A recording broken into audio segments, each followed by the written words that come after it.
The anonymous op-ed in the New York Times speaks of a two-track presidency, saying, quote, from the White House to executive branch departments and agencies, senior officials will privately admit their daily disbelief at the commander-in-chief's comments and actions. Most are working to insulate their operations from his whims.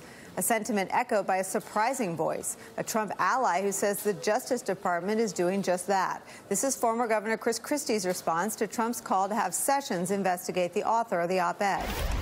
It's not going to affect policy because the people who are in the responsible positions, and I know these people. I served with Rod Rosenstein as U.S. Attorney in Maryland for 4 of his years. I served with Chris Wray, and Chris Wray acted as my lawyer. They're not going to respond to this stuff. It is unfortunate, but it's white noise to them. They're going to follow their job. And by the way, the indictments of these Republican congressmen are a perfect example of that.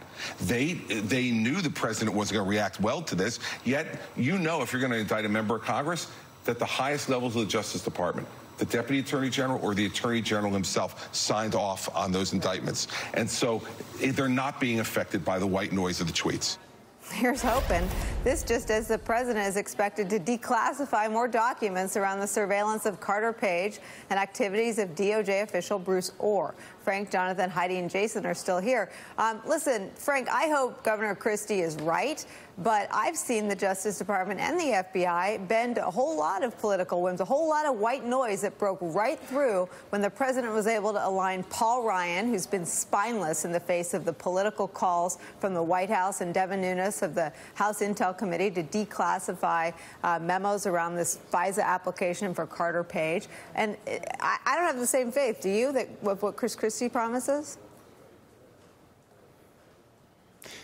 Look, Nicolle, we're seeing once again the president put his own self-interest over the national interest, and now it's going to directly impact national security in the form of releasing publicly the possibility of highly technical sources, methods, human sources, assets, informants. At some point, DOJ and/or the FBI is going to have to say, no, we're not doing this, or come out publicly against it. And possibly we could see a resignation attached to that.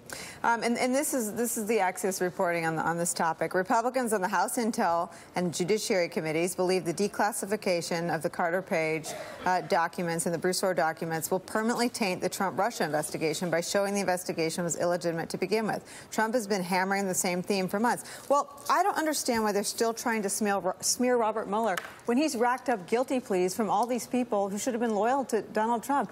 It's a real investigation where people are pleading guilty to real crimes. Right. We had the hashtag release the memo a few months ago that House Republicans wanted, and this is just the latest chapter in that same story. It is, you know, it is an effort to just cloud the issue, to muddy the waters, to find up some sort of distraction, and to try to undermine the legitimacy. The court is finding these people. I mean, Paul Manafort was tried and found guilty. He was convicted of the crimes he was charged with. And certainly for much of their history, at least in recent decades, Republicans have tried to portray themselves as the law and order party, the party of law enforcement, of trying to get to right these wrongs and punish those who do them.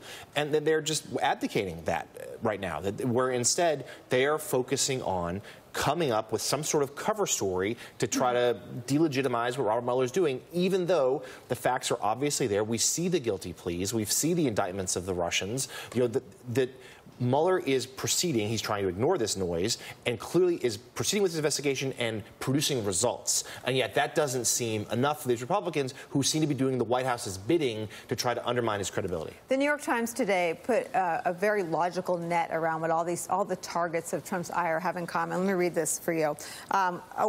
Bruce Orr is a DOJ official, fits a larger pattern. In his highly respected 3-decade career in law enforcement, he's specialized in going after Russian organized crime.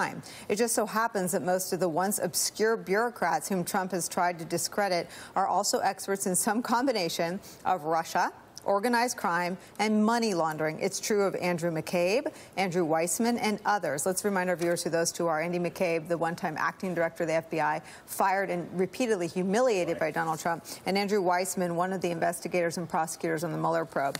The op-ed goes on. I realize that this evidence is only circumstantial and well short of proof, but it's one of many suspicious patterns about Trump and Russia. When you look at them together, it's hard to come away thinking that the most likely explanation is a coincidence. Right. Well, he's He's after the people who can catch him. And that's always been his motivation. And the problem is that what this administration is trying to do is they're fighting a PR battle that is no longer in the public domain. It's in the courts now. This is in the courts.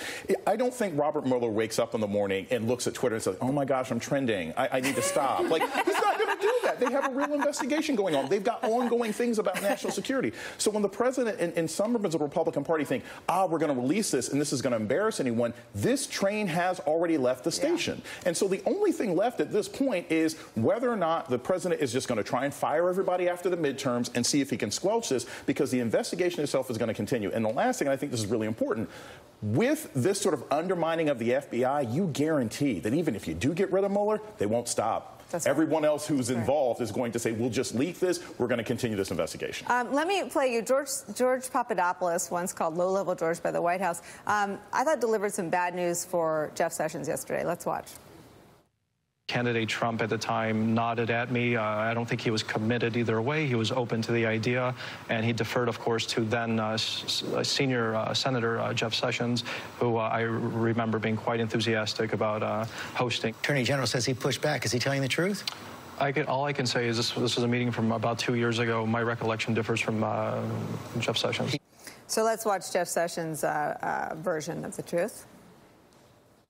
There are reports that you shut George down, unquote, when he proposed that meeting with Putin. Is this correct, yes or no? Yes. I pushed back, I'll just say it that way, because it was... yes. Your answer is yes. He said, Heidi. Yeah, well, this has been the problem from the beginning and why Jeff Sessions has recused himself from the investigation. And this is why the House Republicans have shut down their investigation, because it's witnesses like this, like George Papadopoulos, who they should have been talking to, and scores of other witnesses, Nicolle, who, if you talk to the Democrats on the committee, will say never got a chance to even give the information to the committee. And that is why I think, we've talked many times about what will be the breaking point for the Republicans.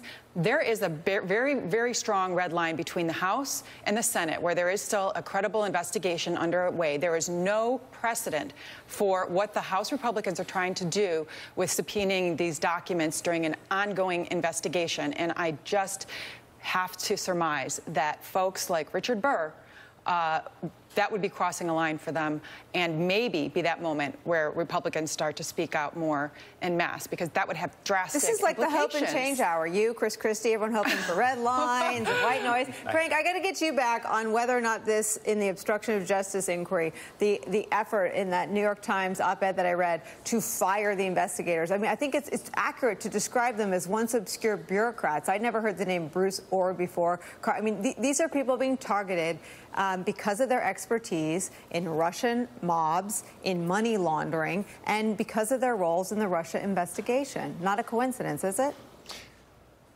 No, there's no question that all of the litany of people you read earlier, Nicolle, that have all appeared before Mueller and discussed what's going on inside the White House with him are going to amount to the mindset of the president. They're going to be sharing, and they already have shared, his insights, his motivations, what he's talking about in terms of going after these people.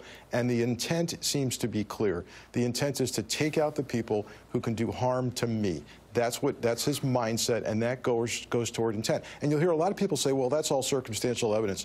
That's how you make cases. When you hear Rudy Giuliani say, the truth isn't the truth and it's one person against the other, no, it could be 12 people against what the president is going to assert on the obstruction case as to his mindset. And what we're left with is almost nobody who can stand up and say, I'm going to be here in 2 months, 6 months, a year, because I'm the career person that's going to do this right. Because if the president keeps taking them out and wants to fire them, particularly after the midterms, we're going to have issues here. And it is obstruction, and it needs to be called what it is, obstruction of justice. And notable that Rudy's defense isn't the president didn't obstruct justice, it's that you can't indict him. So that's telling, too. Frank Figliuzzi, thank you so much for boiling it down for us, as you always do. When we